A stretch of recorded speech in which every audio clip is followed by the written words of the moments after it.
Hai hordoftoota keenya jirra jirtu nagaa keessanii nageenyi isinifaa baay'atu akkam jirtu. Har'a maal argattu? Kosiin gubaa jira. Dhugaa goondaan nu rakkisee goondaan akka malee nu rakkisaa jira. Kanaaf jedhee tananii kosii gubaa jira jechuudha. Daayiparii fa'aati.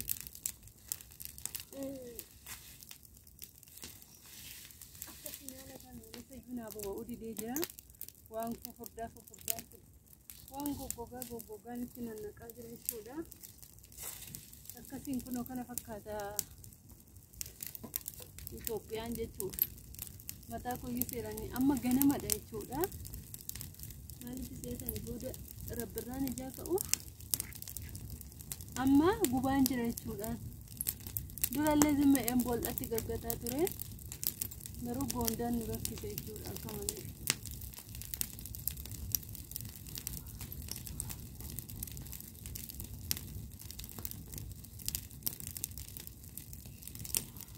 Kunoo argaala kanaan kosii gubaa jirra. Mataan kos kunoo kana fakkaata. Innaa hordoftoota koo kana isiniin jedha daayiparii fa'aati naa bu'uu dide jechuudha. Makaraa meeqaan qoraan fa'aatti naqeesanin waan ta'e. Eddaan mucaa kana da'ee goondaan nutti dabe waansa maalidha? Qoricha goondaan nutti maame. Goondaan bakka siruma manatti dirasii ol nu namma jechuudha. Dallaan keessi isaan qateetu manatti ol nu nammaa jira jechuudha. Innaa kanaafan har'a ganamaan ka'ee kanani akkasiin haala kanaani gubaa jira jechuudha qoshaashaa akkasitti. Safara keenya immoo iddoon itti gatanis hin jiru rakkoodha. Kanaaf jedhee boolla keessatti booda walitti qabeen gubaa'een boollatti gaggataa ture. Garuu goondaan akka malee nu rakkise dhugaa kaleessa galgala fa'aa manatti ol nu namne. Kanaaf jedhee kanani gubee jechuudha. Argitanii miti? Kas fakkaata.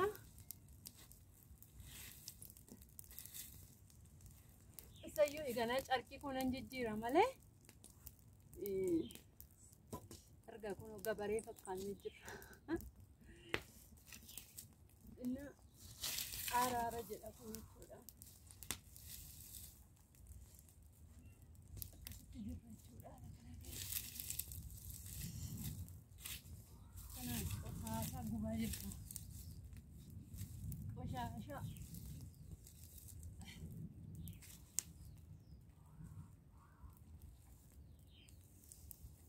Akka boba'ee dhumuuf jedheen kan irra naqaa jiran. Gaatira tokkotaa.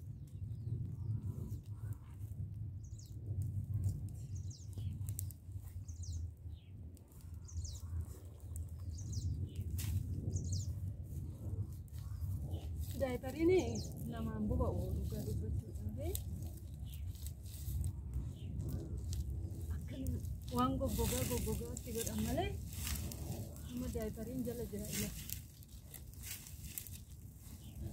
Daayiparii rabbirra.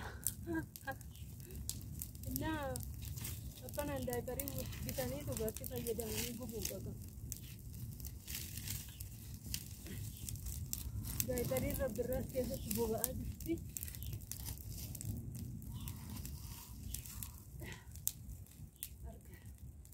Garuu maalaan godha naa boba'uu dide daayiparii.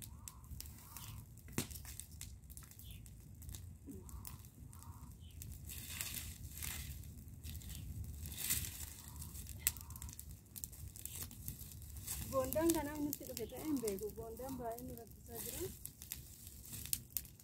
Kanaaf jenneetu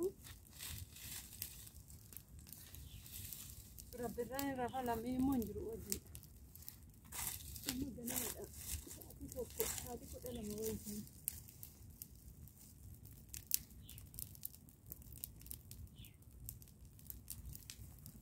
Ganama keessa.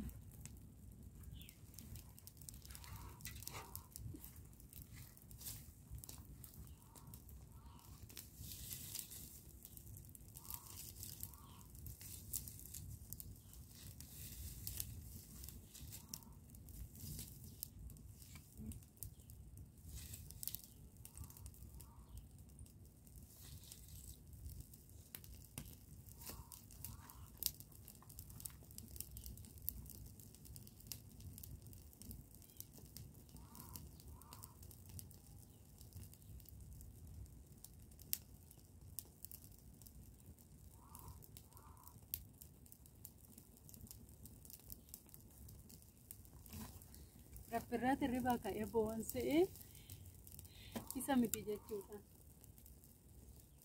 Isa miti. Inkaan irra faa maalan godhaa naa bo'aa udide keessi isaa.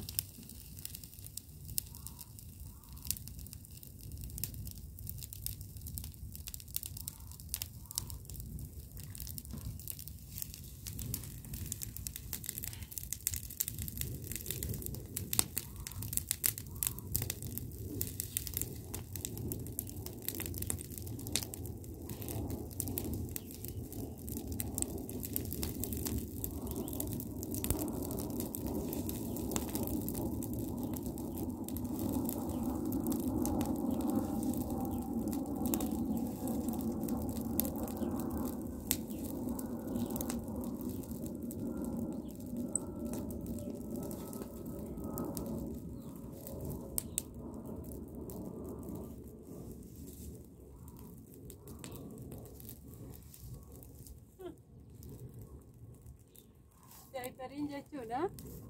Yeroo tokko carqiin ittiin qabsiisaaf jedheen lammii rabbirraa dhaabii keessaan naqa jechuudha. Daakuu baradoo fakkaata kun baradoo isa biyya Arabaa jiru san isa fakkaata osoo argitanii.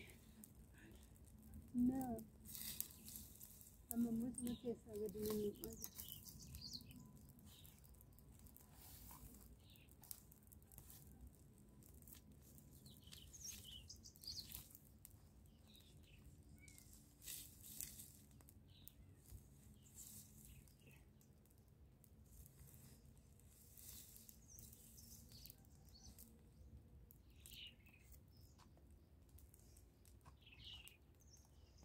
Inni hordoftoota akka kunoo kana fakkaata garuu daayipariin baay'een jala jira. Gubata ta'e hin beeku. Inni akkasiin haala kanaanii gubee jechuudha. Like share godhaa.